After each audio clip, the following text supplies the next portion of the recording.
What is a frictional force? Resistive force. Resisting the motion of the particle, right?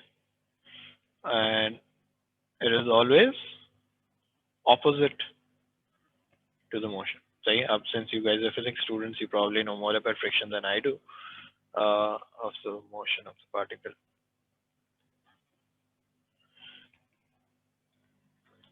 अब मुझे बताओ friction को जब लिखते हैं तो फ्रिक्शन को लिखते हैं फ्रिक्शनल फोर्स. तो फॉर्मूला क्या बनता है? Mu into R. तो हम इसको शॉर्ट करके लिखते हैं F F equals to mu into R. Okay, तो जहाँ मैं एफ एफ लिखूंगा I am talking about friction. Okay, अब मुझे बताओ कि म्यू क्या होता है? Mu is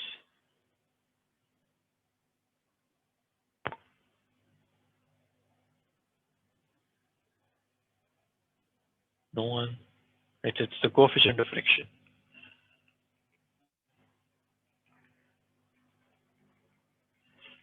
Coefficient of friction.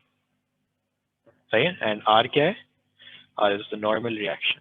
Normal reaction हमने पहले पढ़ा था कि it is the when something is placed on a surface, there's a force acting perpendicular to the plane, and that is the normal reaction. Okay, so ये frictional force होती है. Okay,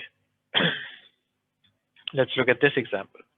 ये कहता है brick of mass 2 kgs. तो जब भी आपके पास अब mass लिखा हुआ है तो आप फौरन से ड्रॉ करिए a mass. You draw the weight. आप उस पर ड्रॉ कर लें. मास मैं अक्सर जो है वो अंदर ब्लॉक के लिख दिया करता हूँ. ओके, उसने कहा कि the coefficient of friction between the surfaces 0.9, तो मैंने यहाँ पे लिख दिया 0.9. सही है. वो कहता है calculate the frictional force acting on the block when a horizontal force X is applied to the break and its magnitude is 10 newtons. तो उसने कहा कि पहले पार्ट में जो है वो आप बनाएं ऐसा ब्लॉक जिसपे जो फोर्स एक्ट कर रही है वो 10 न्यूटन्स की है.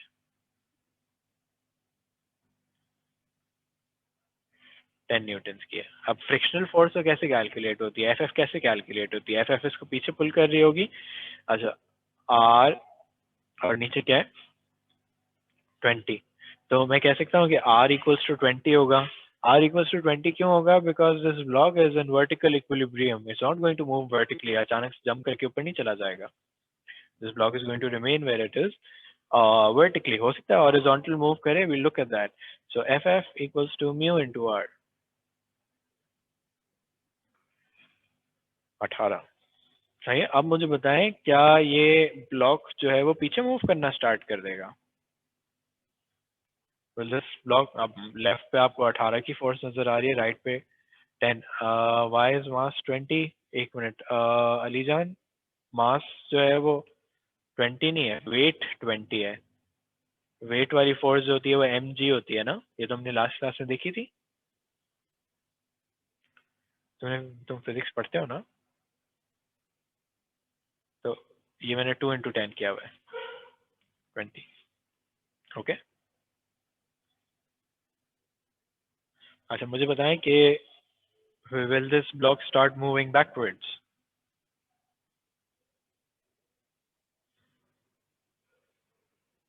Yes, no?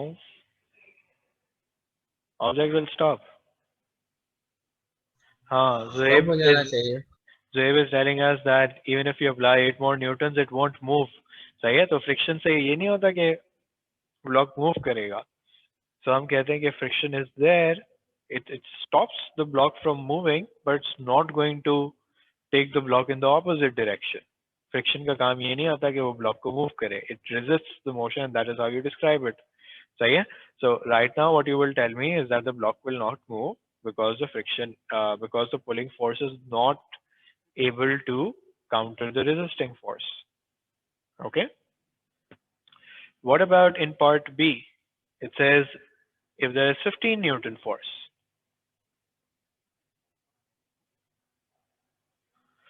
तब भी यहाँ पे 18 लिखा हुआ नजर आ रहा होगा आपको. तब भी ब्लॉक मूव नहीं करेगा.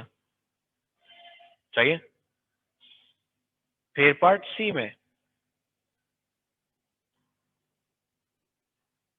35 और यहाँ पे कितना है 18, सही है।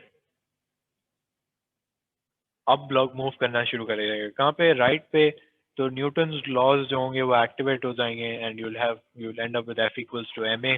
That's part of the next chapter, we'll talk about it then. Okay, the block is move, मैं यहाँ पे लिख देता हूँ, the block will move to the right.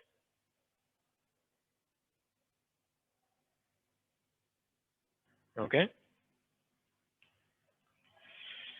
is everything clear so far?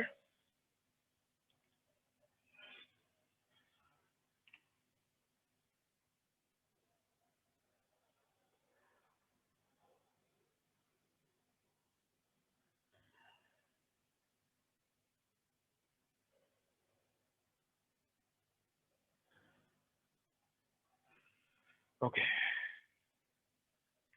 अच्छा इसका पार्ट ए देख लेते हैं. I don't think I would want to do B right now. थोड़ा सा लंबा पार्ट है. We'll continue with that tomorrow.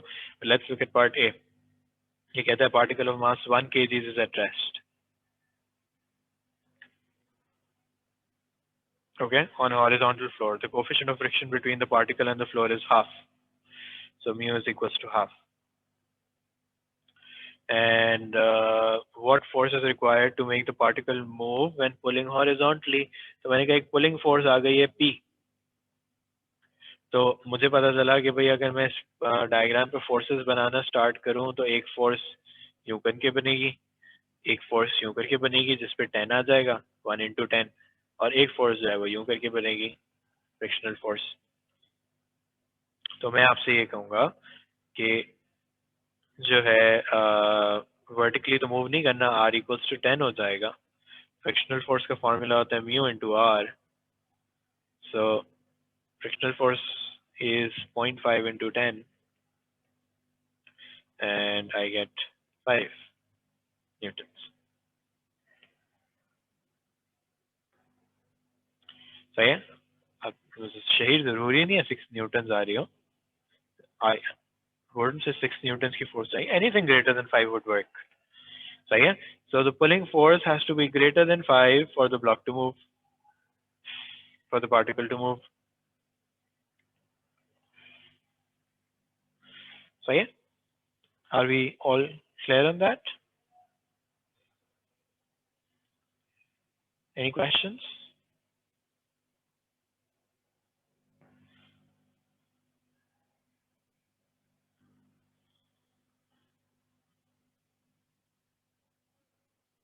सही है. अच्छा अब नेक्स्ट क्वेश्चन मैं थोड़ा सा ड्रॉ करके दिखा रहा हूँ. I am not going to solve it right now because it takes a while to solve.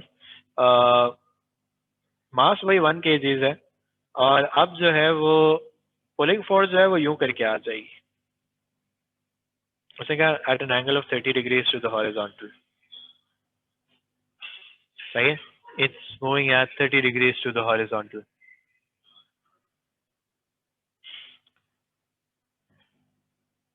So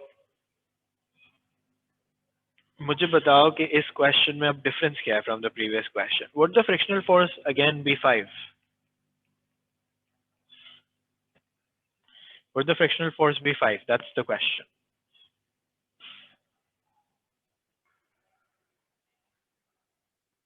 Or would it change?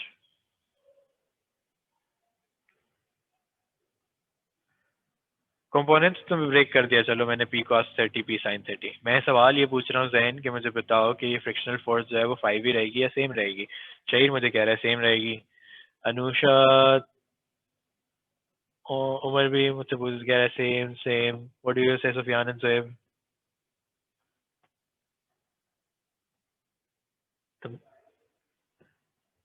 Same रहेगी सेम रहेगी डिफरेंट होगी. अजाली जमील हमें बता रहे हैं कि change because R will change and you are perfectly right कि ये तो सेम रहेगा लेकिन जब आर निकालने के लिए कैलकुलेट करूंगा तो आर और P sin 30 और 10 जो है वो जब वो बैलेंस करने जाऊंगा तो आर की वैल्यू जो होगी वो चेंज हो जाएगी. सही है. तो फ्रिक्शनल फोर्स हमेशा सेम नहीं रहती. एक बात यहाँ पे इम्पोर्टेंट बात याद रख लें कि कोफिशिएंट ऑफ फ्रिक्शन सेम रहता है. कोफिशिएंट ऑफ फ्रिक्शन आपके पास सेम रहेगा कि अगर किसी प्लेन का कोफिशिएंट ऑफ फ्रिक्शन जो है वो 0.5 अगर दिया हुआ है यहाँ पे, तो मैं कह रहा हूँ कि coefficient of friction will be same, but R will change and so will FF.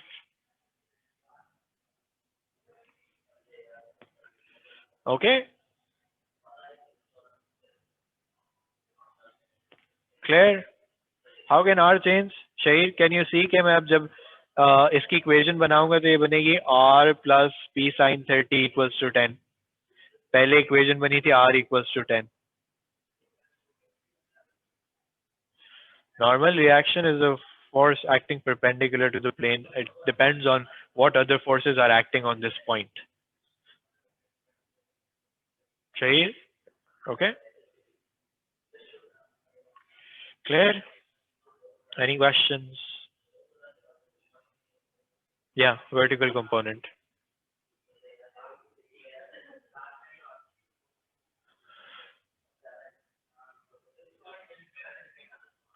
अभी R की कैलकुलेशंस जो है this is still in equilibrium, तो क्या मैं कह सकता हूँ कि R plus P sin 30 should equal 10 and frictional force should equal P cos 30.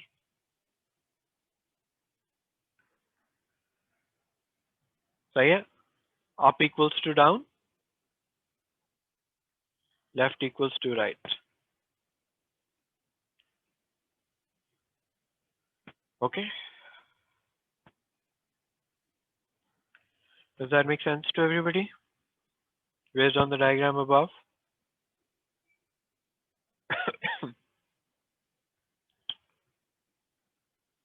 Okay, if I were to make the simple sin 30 जो तो half होता है ना, तो मैं इसको लिख दूँ P into 0.5. That's going to make the calculations easier for me. अच्छा, frictional force एक नया unknown है, but can I write it as mu into R?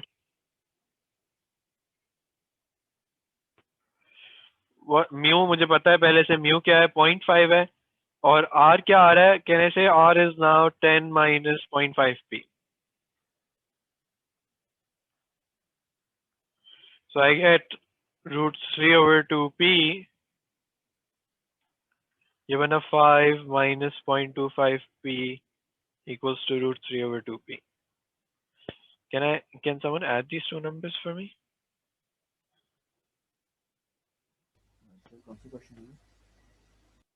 Take कल कर रहे थे ना example 8.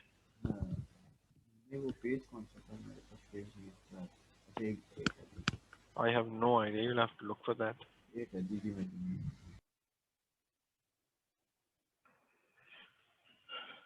Can someone do this calculation for P for me?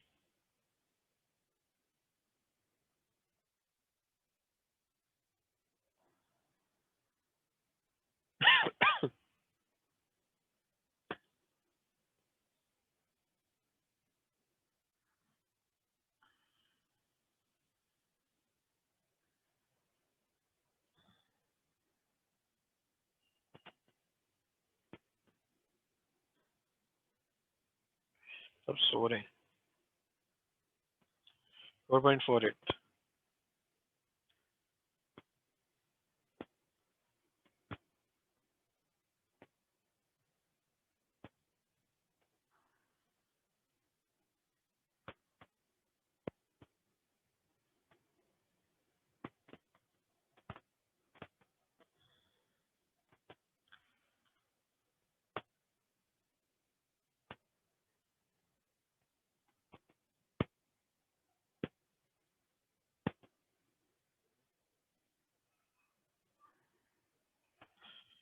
तो ये तो 4.48 की फोर्स कम से कम लगानी पड़ेगी sorry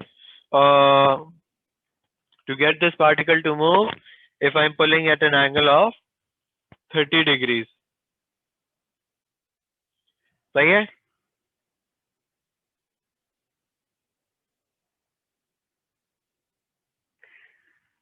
Shahir, you're telling me कि frictional force जो है वो 3.39 आ रही है, इसलिए तुम कह रहे हो कि 3.39 आनी चाहिए.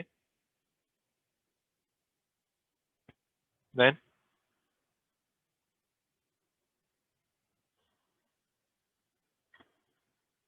I think I've added subtracted correctly. Hamza ने क्या मैसेज किया है हमजा?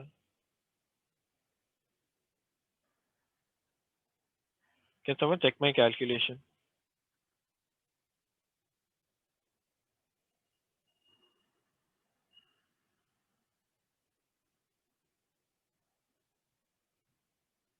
I think ये पिछले उसमें भी यही आंसर आया था क्लास में 4.48 ही आया था.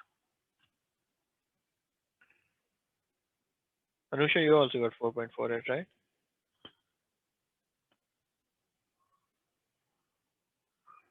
Yeah, this is fine. सही है. अगले सवाल पे जाते हैं.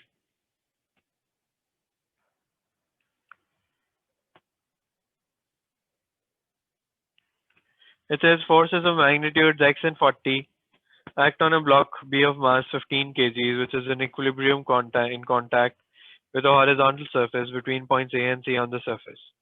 The forces act in the same vertical plane and in the directions shown in the diagram. Given that the surface is smooth, find the value of x. Given that the surface is smooth, find the value of x. अब surface अगर smooth है तो उसमें कोई friction involved नहीं होगा. तो मैं क्या करता हूँ, मैं इसका मास बना लेता हूँ 150. कलर चेंज कर लूँ.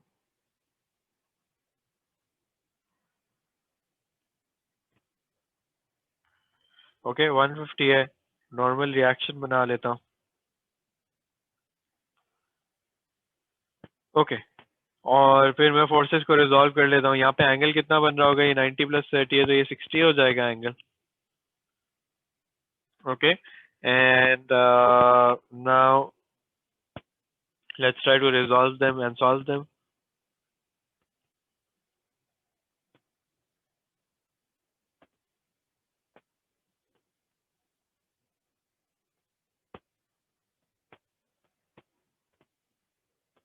Okay, x sin 30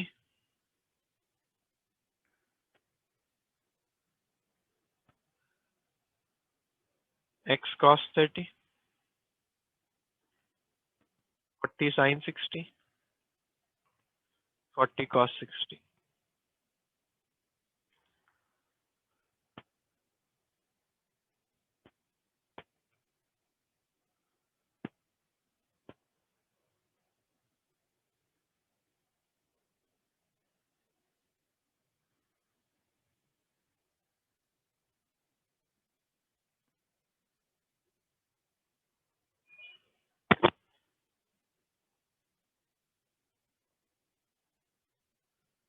Okay, given that the surface is smooth, find the value of x. So 40 sin 60 plus x sin 30 equals to 150. ये बात सबको समझ आती है?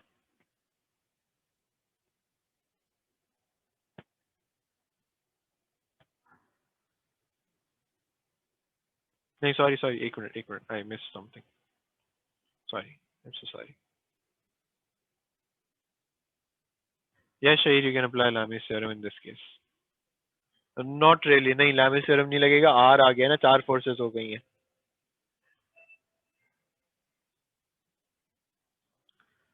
Okay, so this should be 40 cos 60 equals to x cos 30. Part 1 में left equals to right कर लेंगे तो आंसर आ जाएगा. सही है. वो vertical forces में थोड़ा सा मसला होगा. हाँ वो I'm so sorry I got that wrong. Sir vertical forces में क्यों नहीं आ रहा? वो R लगाना भूल गया था मैं.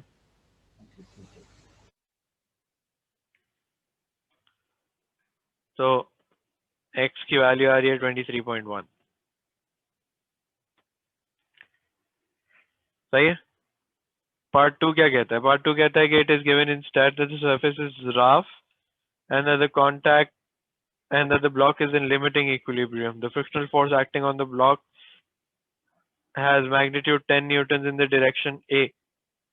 Find the coefficient of friction between the block and the surface. सही है, तो मैं क्या करता हूँ कि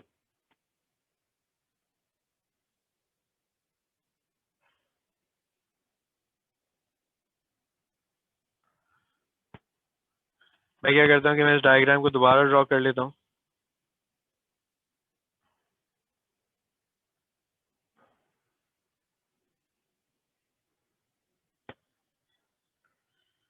Sorry, I'm a little distracted.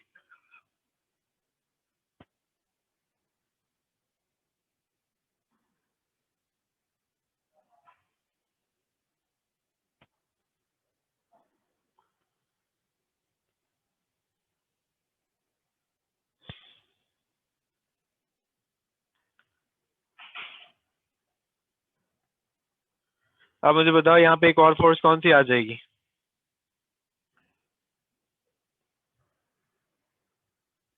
यहाँ पे एक और फोर्स जो होगी वो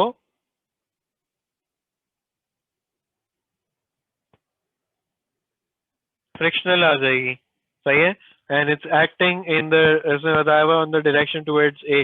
तो यहाँ पे एक और फोर्स बना देता हूँ मैं, जो है वो 10 न्यूटन्स की।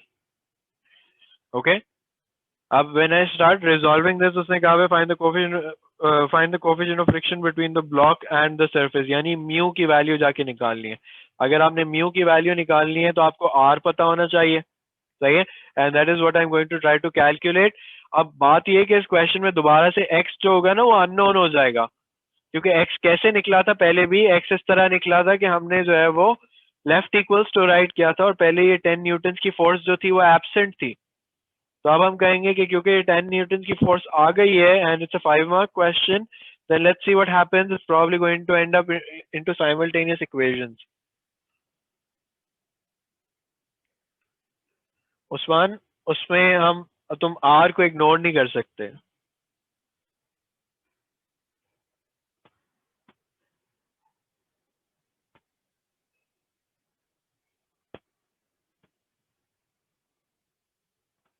सही है, 40 sin 60 40 cos 60। अब मैं क्या करूंगा, मैं पहले लेफ्ट इक्वल्स टू राइट कर लेता हूँ, तो मेरे पास नए x की वैल्यू आ जाएगी। मैं कहूंगा 40 cos 60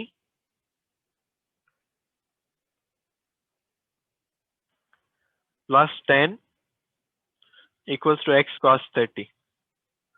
Do we all understand this part? Can somebody get me a value for x?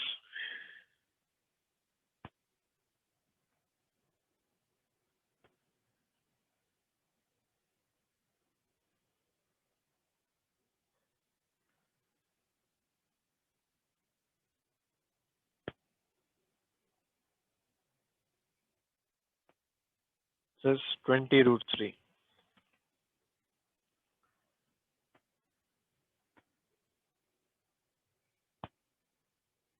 मैंने एग्जैक्ट लिख दिया अभी उस्मान, सही, जहाँ एग्जैक्ट लिख सका वहाँ एग्जैक्ट लिखा करो। अब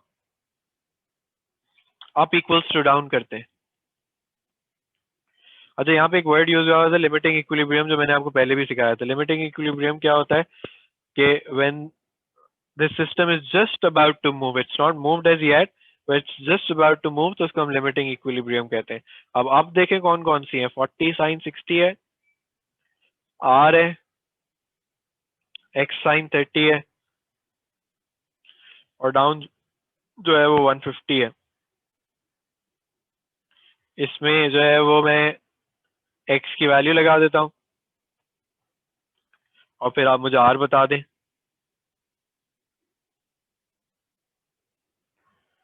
उस्मान, क्वेश्चन पर पढ़ो, क्या कैलकुलेट करना है? Sir coefficient of friction normal reaction force होती है क्या? कोएफिशिएंट ऑफ फ्रिक्शन बेटा मैंने लास्ट क्लास में आपको सिखाया था ना, कि फ्रिक्शनल फोर्स जो होती है वो कैसे कैलकुलेट होती है, mu into r। Mu is called the coefficient of friction. तो r जब तक नहीं पता होगा तब तक म्यू नहीं निकल सकता। तो r निकालो, r कितना आ रहा है?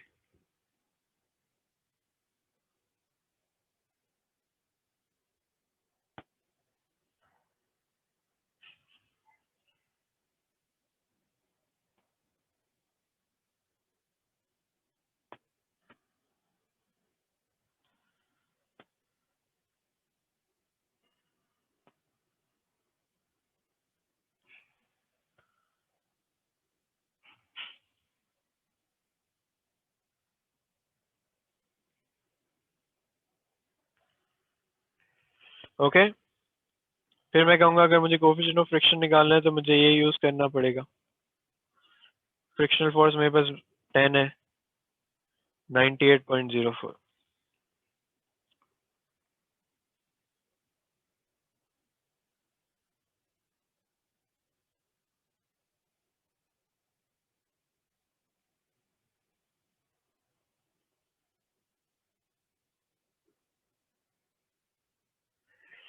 सब एक दफा इस क्वेश्चन को दोबारा से देख लें कि इसमें क्या क्या हुआ था, because these are the kind of questions that are there on the exam. This is also past paper question and it's also, and I would say this is the easier one.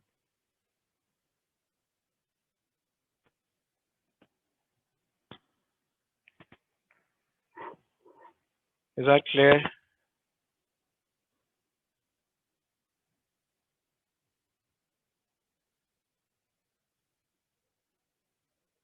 कोई सवाल है तो पूछो please. एक copy कर रहा हूँ। Let's talk about inclined planes. Working में बेटा ज्यादा लिया करो उस्मान ताकि आगे जो है वो आंसर एग्जैक्ट आ रहा हो। There's no rule for that, as precise as your answer can be. यहाँ देखो यहाँ एग्जैक्ट आ रहा था तो मैंने एग्जैक्ट छोड़ दिया था।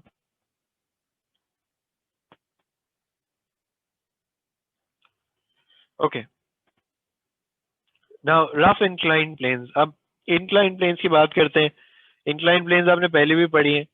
अब अगर किसी आप चीज को यूं रखते हैं तो in most cases what will happen is that the block will start to slide down.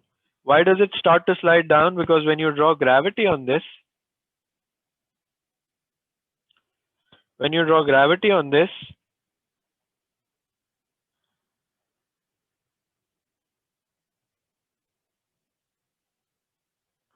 okay, तो ये रिजॉल्व होके बन जाती है mg, ये थीटा होता है, अगर ये थीटा है तो ये भी थीटा होता है, सही है। Will talk about this.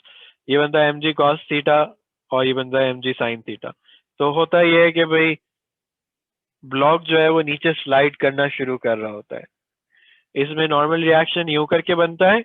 अब फ्रिक्शन आपने याद रखना है कि डिपेंड करता है ब्लॉक कहाँ मूव करने वाला है, वो क्वेश्चन आपको बताएगा। फ्रिक्शन मैं अभी यहाँ पे बना रहा हूँ, but the friction can also be in the opposite direction when the block is about to move upwards depending on the question. Okay, frictional force का अभी भी फॉर्मूला वही रहता है म्यू इनटू आर। आर किस पे डिपेंडेंट रहता है? आर इस पे डिपेंडेंट अभी भी रहेगा। अगर कोई ऊपर नीचे फोर्स बना दूं तो आर उससे चेंज होता रहेगा। म्यू जो होता है अगर आपने एक दफा निकाल लिया म्यू, तो म्यू जो होता है वो फिर थ्रू आउट सेम रह रहा होता है। हम सवाल में देख लेते हैं। उसने कहा है कि a sledge of mass 10 kg is about to slip. वापस पिछली स्लाइड दिखाएगा। कौन बोल रहा है?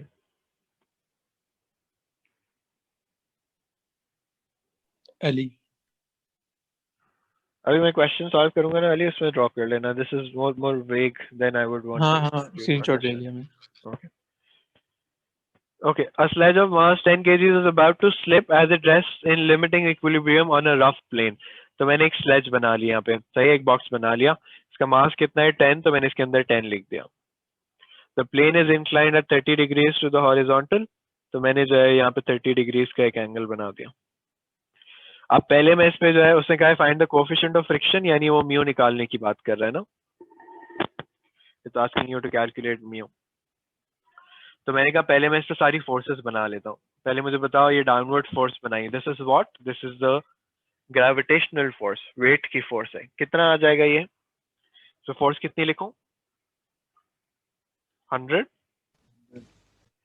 Now remember that whenever you are resolving this force, you resolve it in the direction of the plane. आपने कोई रैंडम उल्टी सीधी इसको रेजोल्यूशन नहीं करनी। ये एंगल भी 30 होगा तो आप कहेंगे कि ये फोर्स बनती है 100 cos 30 एंड 100 sin 30। यहाँ पे लिख लें हमेशा। अब अगली फोर्स क्या बनाऊं मैं?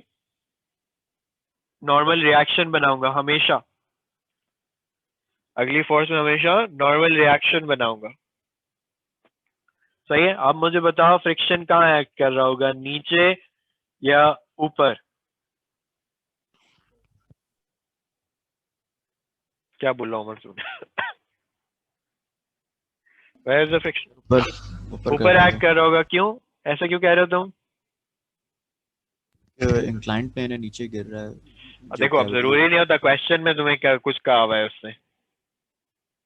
It's about to slip, slip तो नीचे ही होगा ना, ऊपर स्लिप नहीं हो सकता, सही है। लेकिन कभी कभार फ्रिक्शन जो है वो नीचे भी जा रहा होगा, डिपेंड करता है क्वेश्चन के ऊपर, अगर कोई ऊपर पुलिंग फोर्स आ जाती है, सही है। और लिमिटिंग इक्विलिब्रियम का मतलब क्या होता है कि अभी इक्विलिब्रियम है, इक्विलिब्रियम ब्रेक हो जाएगा अगर थोड़ी सी कोई और एक्स्ट्रा फोर्स आ जाए तो। ओके, और कोई फोर्स है इसमें? अगर नहीं है तो हम इसको सॉल्व करना स्टार्ट करते हैं। पहले आप इक्वल्स टू डाउन कर लेते हैं, तो आर जो हो जाएगा वो 100 cos 30 के बराबर हो जाएगा, तो ये बन जाएगा 50√3। फिर मैं लेफ्ट इक्वल्स टू राइट करता हूँ, लेफ्ट पे जो है वो 100 sin 30 है, और राइट पे जो है वो एफ एफ है। एफ एफ क्या होता है? म्यू इंटू आर होता है, और ये जो जाएगा वो 50 हो जाएगा। आर की जगह मैं लगा दूंगा 50√3, ये 50 हो जाएगा। 50/50√3 कितना होता है?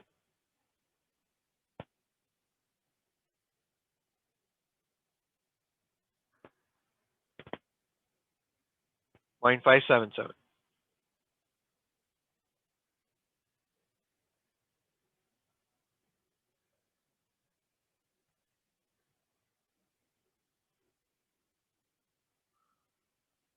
ओके,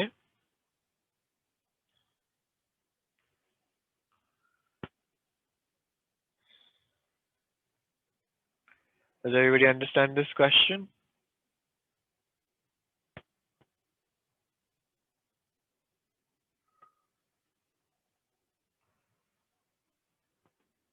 सर आपने ये फ्रिक्शन का एरो ऊपर की तरफ ही बनाया है, क्या ये हमेशा मतलब जो मोशन है डायरेक्शन का उससे ऑपोजिट होगा? See Anusha, it's opposite to the motion, and how will you decide where it's going to move? Based on what the question tells you. Then right now the question is telling you it's about to slip, so I will say that it's about to slip downwards, right? Slip तो नीचे ही होगा ना, ऊपर तो slip नहीं हो सकता। Okay, but sometimes the frictional force will be reversed. Abhi I'll show you a question like that.